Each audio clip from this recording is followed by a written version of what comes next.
Breaking news today. Maintaining positive signals regarding Ukraine. Former U.S. Ambassador to Ukraine Marie Yovanovitch says that American leaders should demonstrate the same level of bravery as Ukrainians. Editorials are written by the Star Tribune editorial board, which is separate from the newspaper's reporting staff. When Volodymyr Zelensky was elected president of Ukraine in 2019, the United States was represented by the highly regarded career diplomat Marie Yovanovitch. When President Trump first spoke with President Yovanovitch, he warned him that he was going to go through some things. The ambassador did experience a number of difficulties. Things that were unpleasant and unfair, such as being recalled and falsely accused by Trump, his personal attorney Rudolph Giuliani, and a pliant conservative media in a scandal that would eventually lead to Trump's impeachment. Yovanovitch, who found herself in the spotlight without asking for it, received widespread praise for her sincere and forthright testimony. But it wasn't the best speech she ever gave, she later admitted in Lessons from the Edge, her 2022 memoir about her time as an ambassador and the undiplomatic treatment she received from a corrupt Trump administration.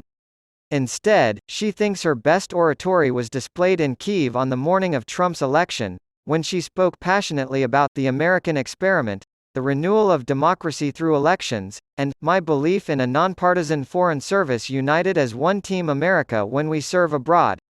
The vice president declared early in his administration that this group was back, meaning they had returned to the fold. One of the other world leaders reportedly asked, "For how long?"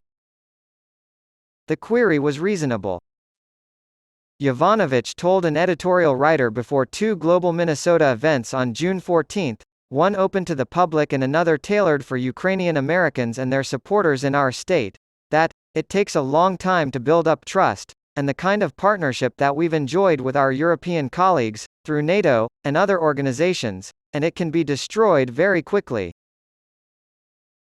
She went on to say, "I think other countries are watching our presidential elections very closely to see what's going to happen next. Likewise, this nation ought to. Because it's crucial for the president to communicate with both his enemies and his allies. And the message Trump sent when he offered Ukraine investigation transparency in exchange for the weapons they requested resounded far beyond the two capitals."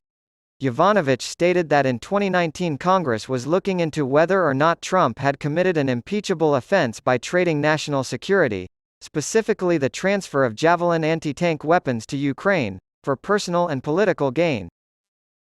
Fast forward, she said, from Russia's full-scale invasion of Ukraine in 2022 to today, where we see the importance of supporting our partners in this fight against Russia, which is, as Zelensky said it best, not a charity for Ukraine. This is an investment of our national security. The ex-president's actions sent a signal to Ukraine, and certainly other countries as well, that they could work in parallel way with the Trump administration, Yovanovitch said.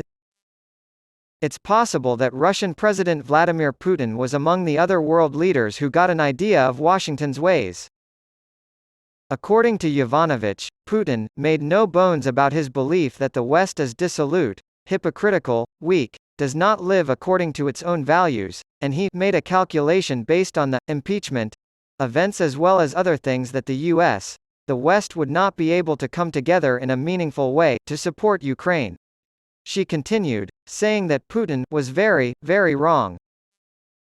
US-led Western support, combined with heroic actions by Ukrainian military and civilians, prevented the fall of Kyiv and pushed Russian forces back into eastern Ukraine. Ukraine is preparing to launch a celebrated spring counteroffensive, so even those gains may be precarious. According to Yovanovitch, who has recently returned from Ukraine, the Ukrainian people are still as courageous, as committed, and as convinced of victory as they have ever been.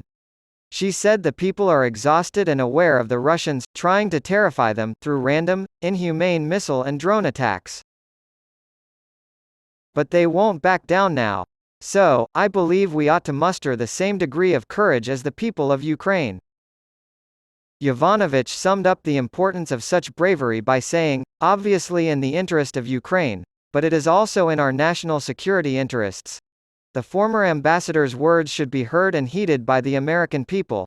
their congressional representatives and senators, the president, and those Republicans seeking to replace him, including the one who failed Ukraine and the U.S. when he was previously president.